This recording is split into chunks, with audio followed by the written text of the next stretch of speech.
today. From Soldier Field in Chicago, it's Week 2 of the NFL on EA Sports.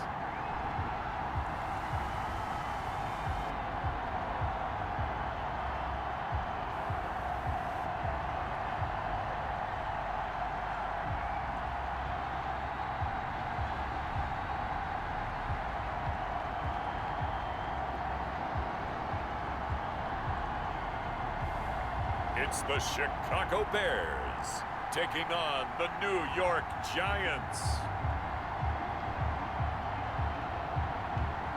One of the great venues to watch a game in any sport and one of the best home crowds in any sport, Soldier Field in Chicago.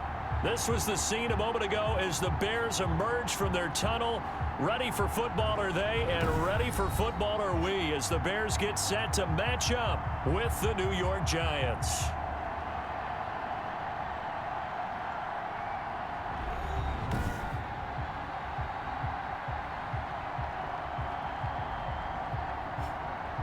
With Charles Davis, I'm Brandon Gaudin. And Charles, you look at this Bears team entering play. They come in off a good win on the road, and now they hit the home opener at 1-0. And last week they put together a 3-touchdown victory, and were never challenged in that game. Let's see if they have a little bit of a letdown here. On the other side of the field for the visiting Giants, they were losers their last time out. They're going to try to get back in the win column, but obviously they're going to have to do that in a hostile environment. And sometimes it actually works to your advantage. Now you've got to band together your team, the us against the world mentality. Let's see if they can use it and get a victory. So here are the Giants ready to start their initial drive of the game. Leading them out, the man known as Danny Dimes, their second-year quarterback from Duke, Daniel Jones. And what I loved about meeting with him before the game was talking to a guy who takes ownership of his performance.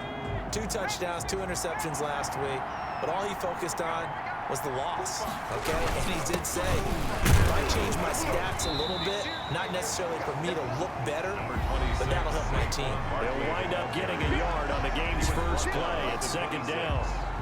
These are his numbers from last week's contest.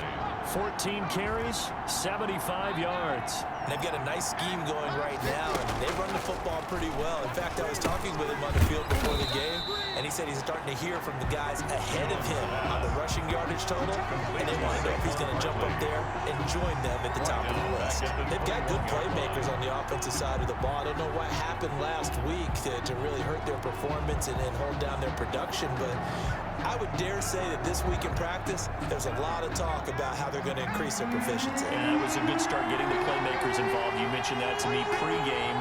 That's what they did there. Yeah, I think a lot of people think the coaching staff really gets on them, and that's how they motivate them. Most of these guys are self-motivated. They have a lot of pride in their performance.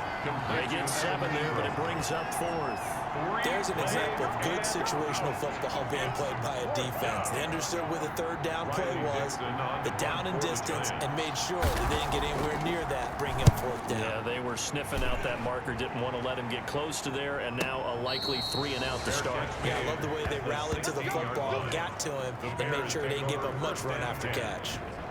So here are the Bears now for their opening drive. And they'll be led out by the man running the show, Charles, their quarterback. And what I'm looking for from him today, the things every quarterback is looking to do. Lead his team to a victory. Doesn't matter whether he's throwing it, running it, handing it off, however he has to do it, as well as exhibiting some leadership, that's what he's trying to accomplish. Give him a couple on the carry there, 2nd and 8. Gain of 2 brings up 2nd and 8.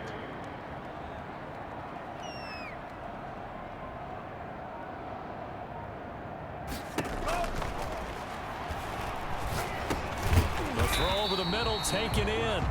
Give him 7 on the play, and that's going to make it 3rd down and less than a yard. Brings up 3rd down. 54 right there, 54 Mike. I'm going to come back to you. I'm going to come back to you.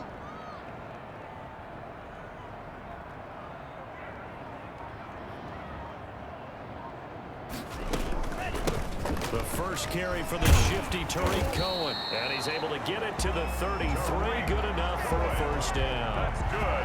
An effective 7-yard third down conversion. Brandon, what were they thinking on defense there? That looked like they were playing for the pass. That was 3rd and short. Yeah, it was an easy pickup because they handed it to him. That was way too easy. Just looked like absolute confusion defensively. Not sure why they were in that set. Yeah, I'd say you should have a few men in the box there. A Chicago first down there on a gain of 11.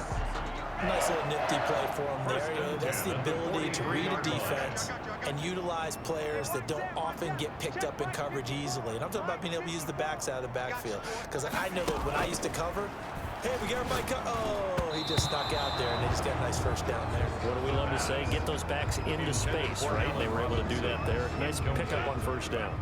Blake Martinez, the linebacker, was there in coverage to disrupt.